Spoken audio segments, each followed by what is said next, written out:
Is the future of the banking industry going to change now in light of all this? Because this isn't just about one man and his bank, is it? Like some people are saying. I've seen a lot of that on social media. It runs far deeper than that. It does run far deeper, but I do think we also need to be quite careful and not think that this is something that happens right across the banking industry, because it doesn't. And there's a number of parts that play into this. I mean, the first is there are legal requirements on banks to do checks for fraud and all sorts of things like that, which a lot of people complain about because they say, well, you know, why have I got to explain my transaction? And I've noticed that that is sort of getting muddled up in this.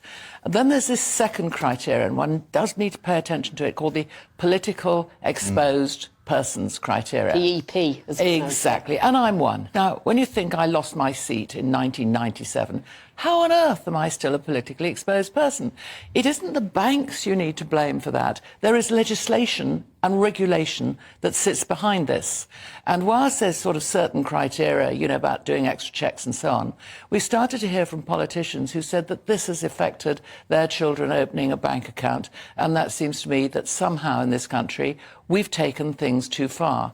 And then there's the third piece, and that is the overlay, which in this particular instance, Coutts seems to have placed.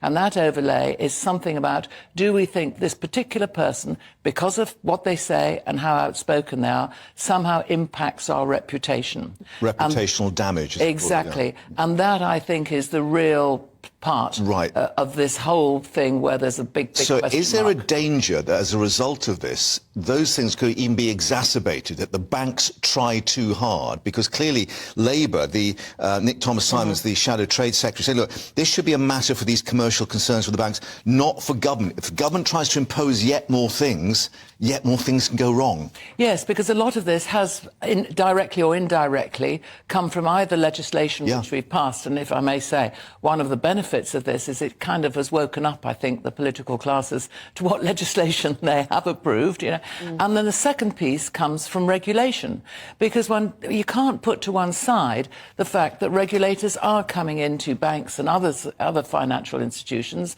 and saying, OK, so what are your policies on, for example, environmental and social inclusion? What are your values? Now, all of that is a good thing, but if you've got regulation pushing on one side and you've got law pushing on another, there will be areas where a decision is made which, as in this instance, puts you the wrong side of the line. Right, so who should be the arbiter then? Should it be the board of the bank? Should it be the financial ombudsman? Or should it be the Financial Conduct Authority? Because it does seem that part of this, it's all fallen between the stools, if you like. Well, at the moment, the decision for anything, as far as any public company is concerned, is, of course, that of the boards.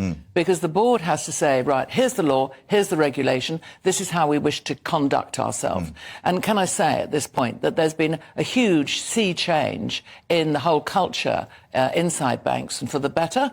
And we do see that in the way that they deal with their customers. And we also see it in the way that some of the things people complain about, like, for example, why did I have to justify that transaction? I was only paying a pound, but that is fraud. Sorry to interrupt. So when Nigel Farage asked for a cultural change, you think that may already have happened? Oh, I think a lot of change has taken place within the banks. There's absolutely no denying that at all. He might want some more, and after all, if I was in Nigel Farage's shoes and it was me, you know, and I was prepared to be outspoken, because don't forget, a lot of people are not prepared to be outspoken. If I was being outspoken, I'd want to shoot everybody in sight and decapitate, you know, the entirety of the board. We need to be realistic about this, because there are certainly areas in which a bank has a legitimate right to say, we're no longer dealing with you. And also, there are some cases where they can't actually tell you that in any straight language. Anything to do with fraud or suspected fraud, you will be denied your bank account and you won't be told, because the criminal authorities will need to investigate.